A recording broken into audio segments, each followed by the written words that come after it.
Okay, welcome everybody.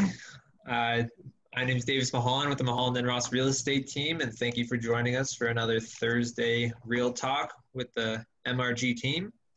Today we're joined by the triple threat, of course. We got Jordan and Lauren. If you guys want to quickly introduce yourselves and what you do on the team. Hi, I'm Jordan. I'm the Director of Operations and an agent with the team. Hi, I'm Lauren. I'm a buyer's agent on the team. All right, awesome. So like the other weeks, we're going to start off by going through some market stats, going to keep you up to date in terms of what happened last week, give you a nice big picture view on where the market's going. And then this week, we actually have Lauren digging into the house price index, which is going to talk about and going to give you an idea of where prices are in terms of area by area. We're going to take a look at 1 month, 2 month, 3 month appreciation and give you guys a good idea of where we're at. All right. So I'm going to share my screen and we'll get started. All right. You guys can see my screen okay? Yeah. Perfect. So this is an idea, this is just to give you an idea of where we're at in terms of a month to month. So we just got the numbers in from May. So this is going to give us a good idea of where we're at.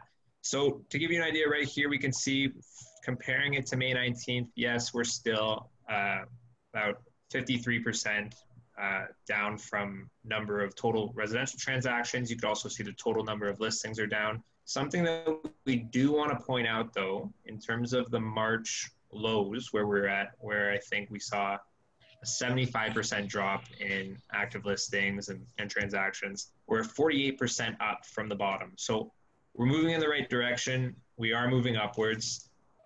Just to give you an idea there. So that minus 53% definitely is something to keep in mind, but also we are moving upwards from that low and we're up 48% new listings. And then also, just to clarify that, I just want to make sure I understand as well.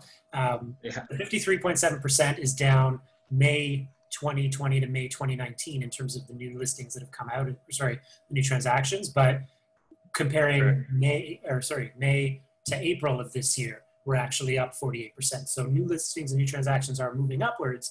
It's just when you look at 2020 to 2019, that's where, the news is saying things are down and doom and gloom. Is that right? Great, yeah. Yes, thank you for clarifying that, yeah. So that's a month to month, 48% from last month, correct.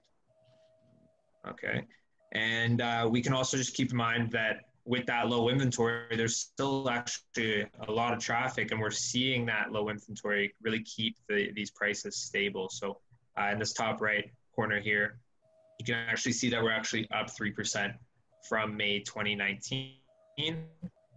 Now this is the Toronto average and every community is a little different. They're reacting to all of this differently in terms of price point and buyer pool and all that.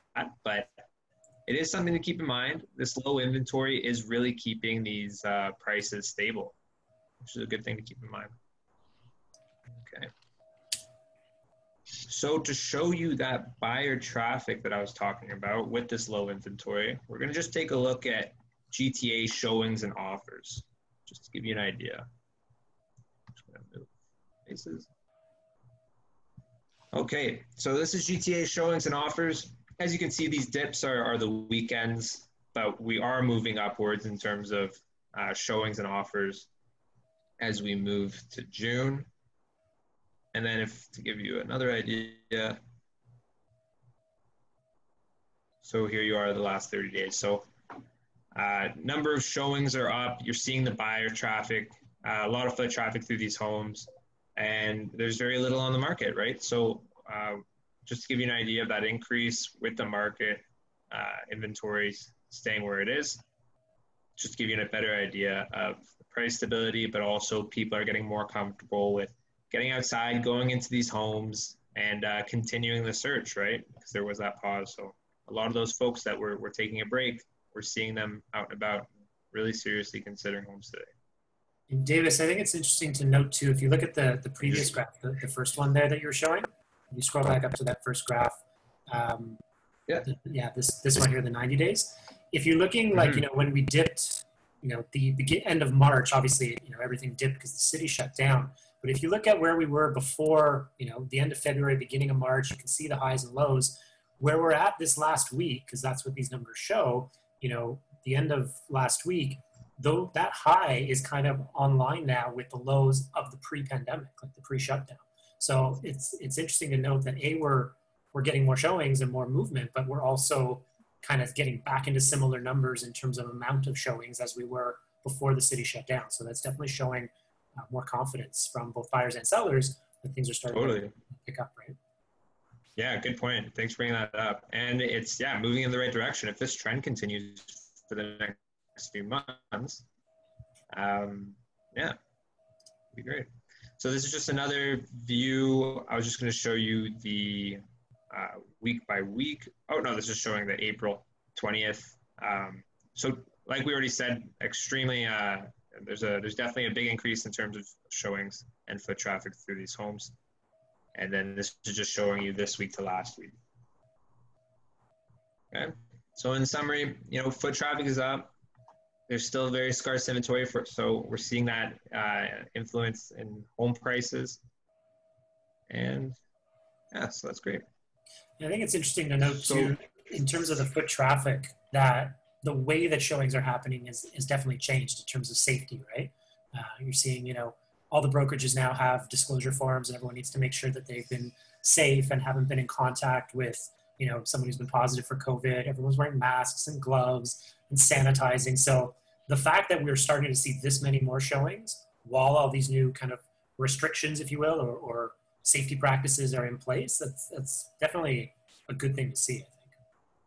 Yeah, very true. Like in terms of booking a showing today, you have to sign a disclaimer, often wear a mask and gloves and all that. So you might have less people really just going out there browsing, and you might say that the people actually going through these homes are more serious perhaps than when there was less restrictions, right? Yeah. That's interesting too. All right. So that's the recap.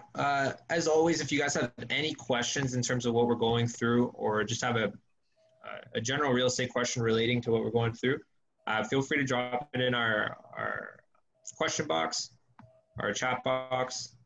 And if you're watching this pre-recorded, then feel free to send us an email or give us a call. All right. So I'm gonna shift this over to Lauren. I'm going to talk a little bit about the home price index. Okay. Let me share my screen.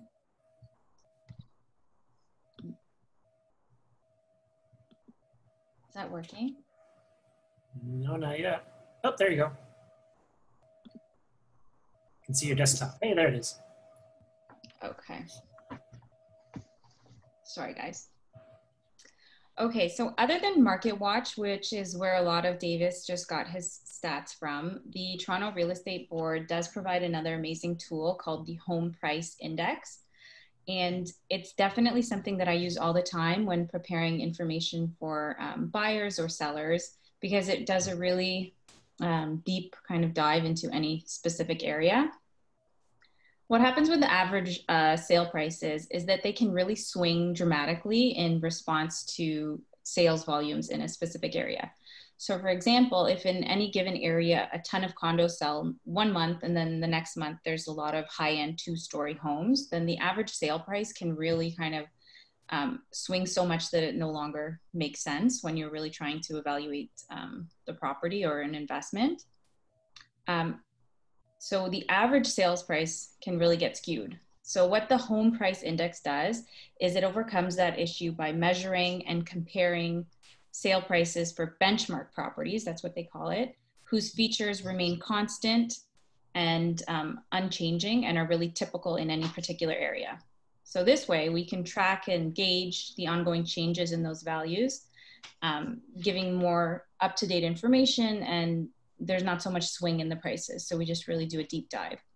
So what I'm going to do is I'm going to start by showing a few different things. We're going to look at some bungalows, 2-story detached, the condo market, and condo townhouses, and just kind of give an overall sense of what's going on through the home price index.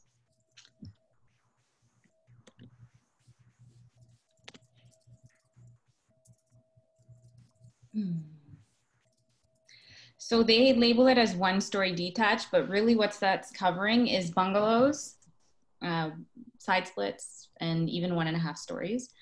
Anything other than a 2-story detached. So this, I'm just gonna jump right into C7. That's our, the area where our office is in. We work all over the city, but this is just one area that I can kind of show you, and we can take a look at a few others. So what you're seeing here is this is Toronto CO7 as a whole. They have our bench price, bungalow price sitting at 1,322. And then we're looking at, this is the percentage change over 1 month. Here, you can see it up here. This is 3 months, and this is 6 months. So when I'm looking at this, going back 6 months, we're still up 4.5%. Even from 3 months ago when this really sort of started, it's almost unchanged. And this going back 1 month and looking at a -1%, that still could have just been a sort of very small change in the type of product that's sold, because even among all bungalows in a certain area, there's still smaller lots over bigger lots. And then if we continue to go over, the 1-year change is showing a positive. This 3-year change, that's almost -20%. 3 years ago today was probably the peak of 2017 that everybody's pretty familiar with. So yes, we are still down from that time. But if you jump over to the 5-year mark and then the 10-year mark, it's just really showing that, you know, real estate long-term, it's a pretty solid investment. So as we go through, this is Toronto as a whole, and then this is the Toronto Real Estate Board as a whole. So you can still look very big picture using the home price index. And then it goes through all the different areas. So that's really bungalow. What I did want to show you guys how this is working. This is just a really great way to look at a lot of information quickly. You can do the same thing by going on to MLS. So this is C7. And they're saying the average price is 1,322. So I did this quick search. This is all of the bungalows in CO7 that sold last month. There was 6 of them. And then when I go into statistics, that's the average price. So it's very, very close to what they're saying the benchmark price is. And then we'll go to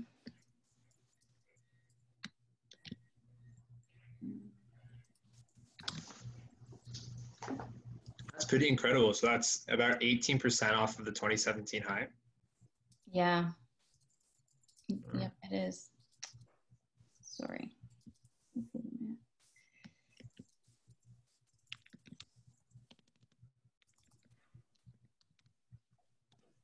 Okay, so now we're at 2-story detached. This does include new and older homes. I know that I said the home price index was really great at comparing apples to apples and oranges to oranges. It's not in depth enough where it's going to differentiate new houses from older homes. So it's, you know, there's still, you need a professional to really be diving into the information and able to differentiate what the prices are doing, but it's a really good, close kind of look. Now I'm gonna go back to, again, CO7, just so we're looking at the same thing. So here's that 3-year again. It seems down 15%. But what's interesting is when I'm looking at Newton Brook West and Willowdale West, they're showing a much bigger drop when you go back 3 years. That's also because these 2 areas saw such a big increase at the same time. So before Lansing Westgate and say these other areas, they were more expensive, and then we're seeing the bigger drop because they initially went up a lot more in the past. But the 1 month change, everything's showing a little bit down. But when you go back to the 3 months, which again is before all this happened, you know, everything's up, even if it's just a little bit. And the 6 month, the same thing. And the 1 year for the most part is looking positive. And same with the 5-year and the 10-year. So Lauren, Yes. John just sent in a question saying, if all these stats are available online and, someone understands numbers and pricing, Yeah. what can a realtor do that they can't do just from looking at these numbers? Like why bring in a realtor to help you with all this? That's a great question. The home price index is not available to the public. However, even if it were, I think a lot of people wouldn't necessarily understand if they weren't in the market what I just pointed out, where, why is this showing positive 3% and this showing down 26%? Lansing Westgate and even Willowdale West, they're right beside each other and they're showing completely different change.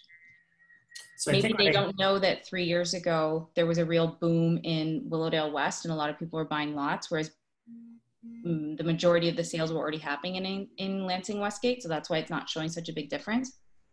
So I think what I hear you saying, and correct me if I'm wrong, is that really, this is one data point in a bigger picture, of course, but also having someone who has the local market knowledge and really can look at the big picture and all the different aspects of it to come up with value, whether you're selling or buying, is really what differentiates it. Is that right?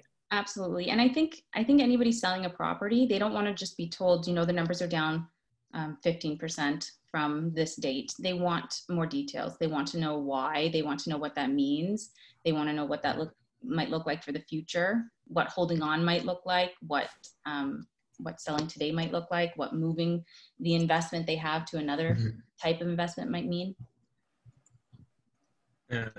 And I think we also appreciate how many, even just taking a look at that C7, how many different variables there are in evaluating a home, and which types of homes and what variables fare better, and what do you see the price impact. Yeah.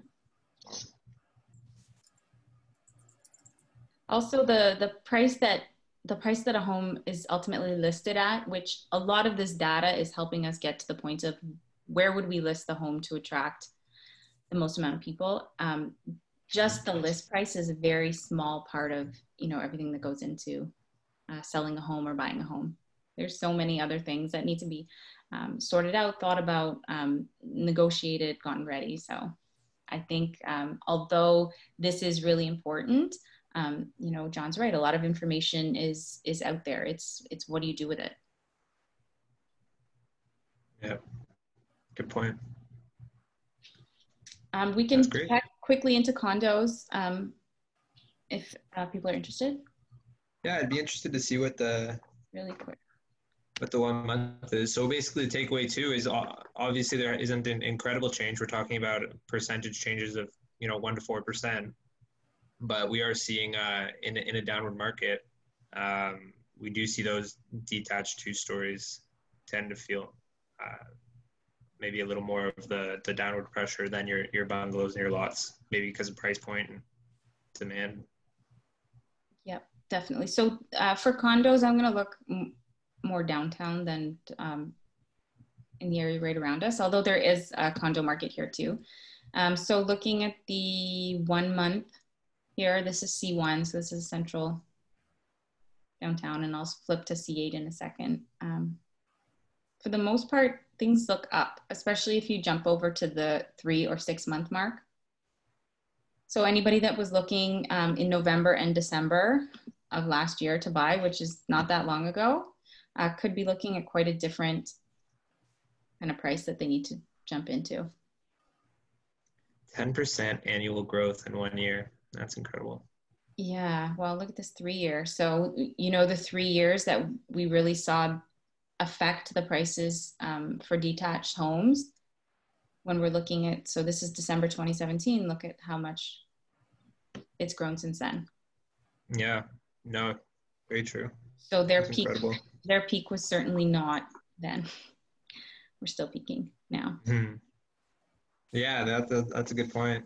Yeah, their 2017 was nothing. And here's C8, so this is the other half of the core of downtown. Same thing. Look at those 3 year incredible numbers. growth. And this is areas like Regent Park where there's been a ton of gentrification here. It's interesting to see that side, the It's interesting to COA note versus, those, a few of those 1 months, you can see the. Yeah. that's what I was going to say too. What were you saying, Jordan? That's exactly what I was going to say, that this side, the CO8 versus the CO1 side, it's kind of the East versus the West, but the East looks like it's down a little bit more in the 1 month versus the West, which seems to be almost up across the board. So Yeah. and that kind of goes back to some of the questions that we received ahead of time, more generic, of course, but people asking, is it a good time to buy and sell? Should I wait, right? What if I wait 6 months or a year waiting for the crash? And I guess these numbers say one story, but obviously, there's obviously our gut feelings and the 30 plus years of experience that the team has as well.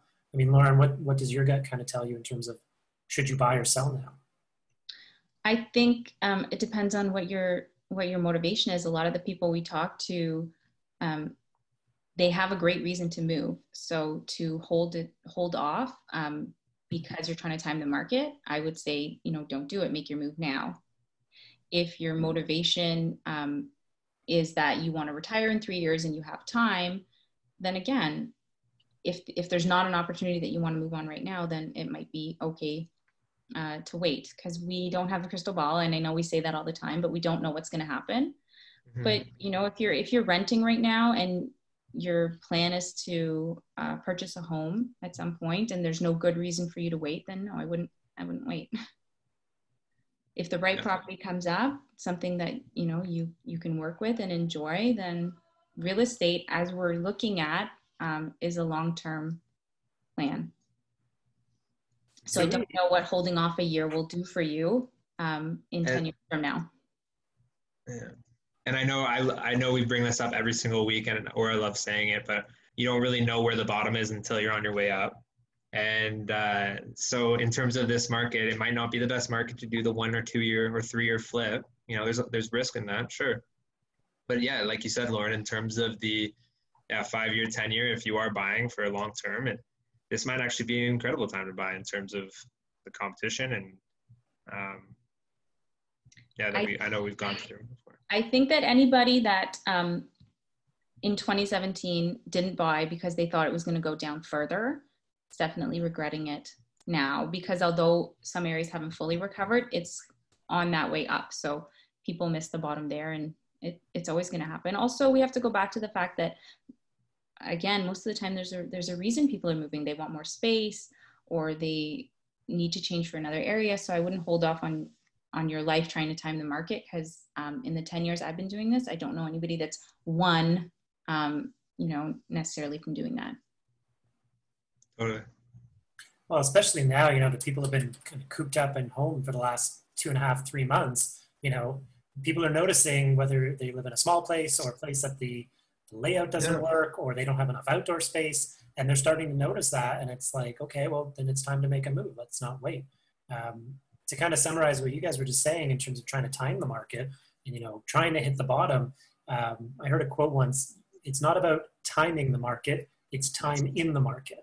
And really that just means you can never time the market, but if you're buying to hold, buy to live in it as your principal residence, even after a few years, as the numbers are showing, the prices will continue to go up. So if you buy something now and they're selling in 5 or 10 years, you're going to be laughing at the end, right? It's that quote of the best time to plant a tree was 20 years ago. The next best time is today. It's the same concept. If you're trying to flip, that's another story. But for anyone that's on the call that's thinking of buying or selling, definitely there's a unique situation for everyone. And that's where we'd be more than happy to sit down and chat with you virtually, of course. But yeah. I think that's it, right? The unique situation for everyone, and everybody has their own needs and specific goals. So that obviously has to take a closer look. It's obviously not a one size fits all in this market, of course. So that's it too. If you do have questions, you don't have to think about it by yourself. It might be worth kind of going through what's happening and taking a closer look. And I think that's important too, in terms of, whether you're buying or selling, these are, big money decisions, and it's not a one paintbrush for everyone. It's important to take the time to, set up a virtual call with us and go over what your unique situation is. And even just looking at the market itself, you can go a couple streets one way or the other, and it's a totally different market. So it's really important to kind of go over everything, understand your goals, your budget, everything about that, right? It's not just, oh, I'm thinking of buying, I'd like to go here. Like, well, hang on, let's chat about it a bit. Yeah. Yeah. Well, I know we have one question that I received right before this started, actually, in regards to the lack of inventory, sure, but in terms of, because listings were down so much in terms of the spring, we're used to seeing that April, May actually being one of the biggest months in terms of the spring market. So I guess the question is that this person was asking was, because we didn't have that April, May, there's that possibility that we do see those April, May sellers now that things are starting to get more relaxed and people are more comfortable with listing their home. Are we going to see that influx of the April, May sellers into this summer, which of course, a flood of inventory and all that. So I don't know if either of you want to maybe how that might affect the market. I think what does that mean for home prices? I think it's interesting. I think it's actually a combination of both sellers being a little more willing to, everyone kind of paused, middle of March when the city shut down, everyone paused, buyers and sellers, right? And I think what we're starting to see on both sides is sellers more willing to, ready to list and understanding what's going on in the market, and buyers also a little more comfortable getting out there, obviously virtually first, but still physically getting into homes. So I don't know if it'll necessarily be a flood of inventory. I think both might start to go up, where we're starting to see more properties come out, but more buyers are jumping back in. So there's still competition.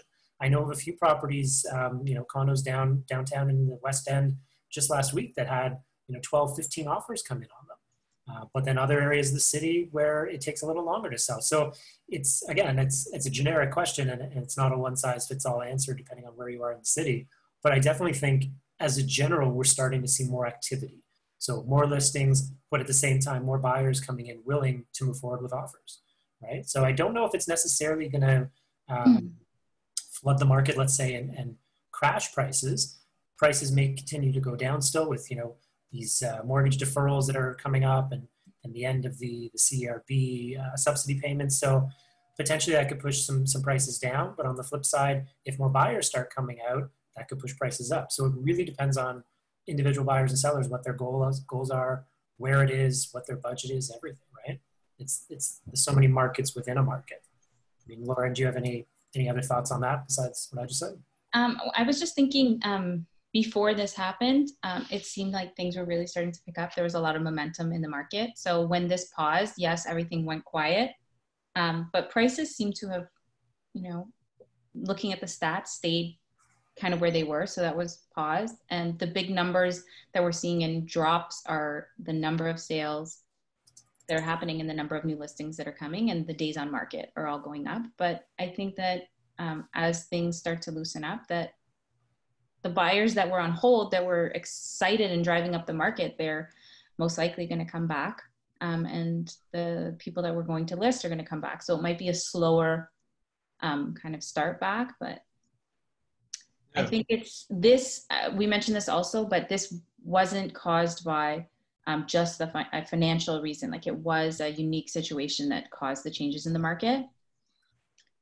So, I mean, somebody that paused their search because they were trying to social distance and trying to stay at home, they're most likely fully financially capable of coming right back into it when things pick up. I kind of feel like the spring market, as you would normally call it, took a pause, and it's not going to not happen. I think it's just going to be later. So like, June, July, which is normally the summer and starts to slow down a bit. I feel like we're actually going to see a lot of activity from this pent up, everyone just staying home and doing nothing. I feel like sellers are coming back out and buyers are coming back out as a whole. Hopefully the sellers have had lots of time to clean out all their closets, get everything nice and tidy and ready to get on the market. A lot of decluttering is happening in those 2 months. Or a lot of... or a lot of not decluttering. And just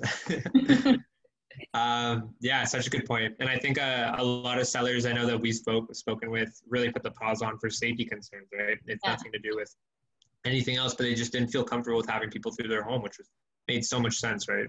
Yeah. And yeah, we'll see those people that do have plans that haven't stopped. They are feeling a little more comfortable with listing and having people through their home. So yeah, like great point, both of you guys. Yeah. Thanks. Great. So I don't have any more questions. What about you guys, Jordan, Lauren? No, I think we're good. I mean, definitely if anyone on the call has a question, feel free to either unmute yourself and ask it, or you can type it in the chat box. As always, you can always reach out to us afterwards via phone or email, 416-230-8500, or you can reach out to support@mulhollandross.com. We'll give a few minutes to see if people jump up with questions. But Davis, do you want to talk about who our special guest will be for next week? I'd love to, yeah. Next week, we're having our mortgage partner, Raki Dienga, with Mortgage Savvy. So we've worked with her for quite some time now. She's absolutely amazing. She's an expert in the mortgage industry. There's been so much changes also in today's mortgage rules regarding interest rates and qualifications, financing. So definitely something if you are interested in knowing the changes, if you're thinking about refinancing, maybe purchasing a home and we're getting a new mortgage, it's definitely worth checking out. And it'll be the same format. We're going to walk through the market stats to fill you guys in what's happening a week from now, of course. And then also it's going to be a full Q&A with Raki. So if you have any questions, feel free to send them in beforehand or have them ready to put her on the spot. And as well, if you guys have missed any of our previous recordings, feel free to reach out via phone or email and request those. We've gone over some great stuff over the last kind of month and a half, just about what's been going on in the market. We had a paralegal on a week or so ago talking about landlord-tenant issues. So if you know of anyone that's a landlord or tenant and had some issues, feel free to request that recording. Yeah, next week's going to be a good call with Raki and the Mortgage Savvy team, I think. Awesome. Yeah. All right. Well, we'll see you guys next week, and hope you have a great week.